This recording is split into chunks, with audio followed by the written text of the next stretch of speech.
Watches and patina, the use of faux patina on other pieces. It's a discussion that people have often, and we have seen just over a period of 10 years how the landscape has changed, how this simple idea of adding these different colors has allowed for a whole new area of creative potential within brands. We see the likes of Omega, Longines, Tudor, Oris, just to name a few, that all adopt this idea of faux patina on their dials. But it's never really been addressed to such an extent before. I've never heard anyone define what patina means and what faux patina means, and really go into more details about where it sits in this sphere of watches. So defining patina, it's a good start. I found a few sources and I'll read them out to you. Patina is a thin layer of something that has formed on the surface of something. That has got to be the worst definition I've ever read. The patina on an old object is an attractive soft shine that has developed on its surface, usually because it has been used a lot. Okay, that's more to do with woodwork and the rest. This is probably the most impactful definition. A thin surface layer that develops on something because of use, age, or chemical action. That is the term patina.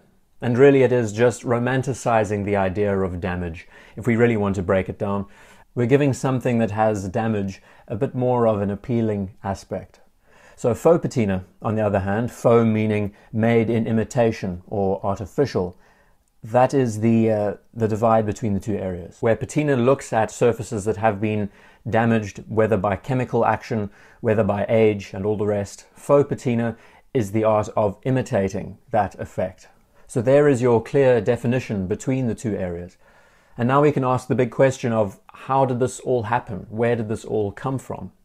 I think we can start by looking at the most notable names in the industry, like Hodinkee, for example, who helped perpetuate the idea that vintage watches are collectible, are interesting, and our fascination in this field has just expanded more and more as social media has gotten a hold of the idea. Vintage watch collecting is a very interesting art. We look at examples like faded bezel inserts, patina loom on the dials, chocolate dials, the way that the dials change over time. It's all to do with how the paints react to sunlight, how tritium or radium on the dial reacts over time as it slowly decays. These effects are quite scientific when you consider that UV radiation caused some of it, or heat, or moisture, or the fact that a radioactive isotope degraded. And what makes it so unique is that these vintage watches all aged a little bit differently.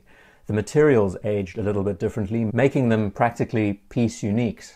So it's clear that because of the social media trend and how much attention these effects are getting, brands are starting to capitalize on this idea. And I would say in the last 5 years, we have really seen an explosion in the industry where many companies are reproducing vintage models, going to the extent of actually reproducing the age that you would expect to see on these models. Like, for example, a heritage military watch made by Longines that was made in and around 1945. They've even gone to the extent of adding speckling to the dial. We look at Omega, whether they are trying to replicate vintage reissues or if they're trying to expand their line in a different way, they often adopt this faux patina color scheme with all of their models. We look at other brands that start incorporating the likes of faded bezel inserts as a simple color scheme. The brand of Tudor looks solely into reproducing vintage-inspired Rolex models for the most part, and with it they incorporate things like gilt dials. Oris as a company are also using the same method of incorporating faux patina on their dials, especially when they're trying to replicate models like their vintage divers. There are a myriad of other companies that use the same methods, and we've seen just how popular it has become. The question then to ask is the idea of incorporating faux patina becoming boring? Are brands not overemphasizing this effect? It's a good question, and I'm sure many of you will have a different opinion on the subject. And then we can ask, from a design perspective, what does faux patina do on a watch dial? The simple effect, whether it is a beige, whether it is a dark tan, whether it's almost brown, allows many of the visual elements to be broken up and also helps tone down the presence on the dial. We notice with a lot of models that use white plots for the most part, look very fresh and new. At the same time, this white effect can be quite aggressive. And one of the best analogies I could probably put together would be to look at the likes of Levi's jeans, for example. You buy a brand new pair of Levi's jeans, they look extremely bright and blue. Put them in the wash a couple of times, wear them, and they start to fade. The idea of incorporating a faux patina aesthetic is almost like buying a pair of Levi's jeans that have been worn in. It doesn't look new per se. It looks like it has been used. Of course, this isn't a desired effect for some. Some people really stay away from this idea. Many people think it's quite an abomination that there's a faux effect on a dial. But there are also some upsides. One of the biggest downfalls of loom going through this process of patina is of course that it loses its effectiveness. It no longer glows in the dark. So isn't it nice that a company can emulate this effect while also allowing it to glow for the rest of its life without any degradation whatsoever? And maybe one of the biggest downfalls with faux patina on a watch dial is that it might not be fashionable in years to come. Maybe it's just going to be a trend that dies out over time. Again, to re-emphasize, if this process is repeated over and over again, I'm sure there's going to be a lot of fatigue within the industry, the creative space, and also customers. So the question we can ask is, do we find it appropriate that brands who create these reissue models go to the extent of actually emulating the effect of faux patina on the dials? Just for example, looking at the Omega 57 reissues. Models that look near picture perfect to the originals, and they've even gone so far to mirror the effect and the actual color scheme of the tritium fade on the dial, or radium, whatever the material was being used at the time.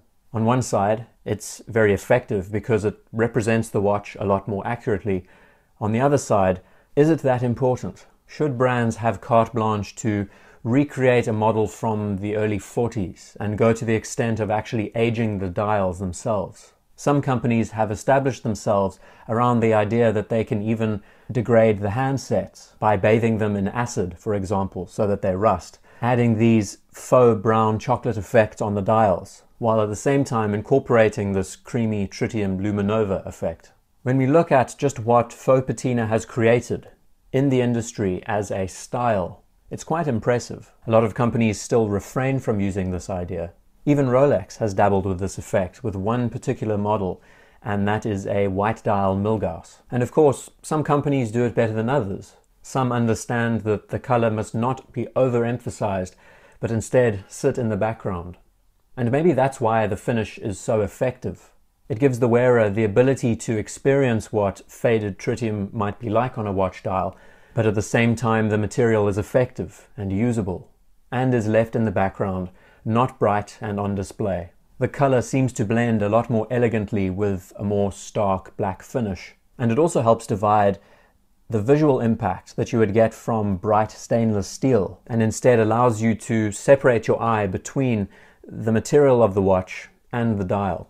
I for one find it to be a very interesting exercise, especially from a design point of view. It opens a new area of opportunity to be more creative with your color choices, with the straps that you pair with them, with an extra added touch of detail that might not be obvious to the average person, but to the enthusiast, it's appreciated. While the color is soft on the eye, but also extremely effective, much more effective than the exact vintage counterparts. Time will tell whether this is just a fad, whether this whole approach will disappear, whether it will evolve into more evocative and interesting ideas in the future, or whether or not the community, in the end, finds this exercise interesting or ultimately boring.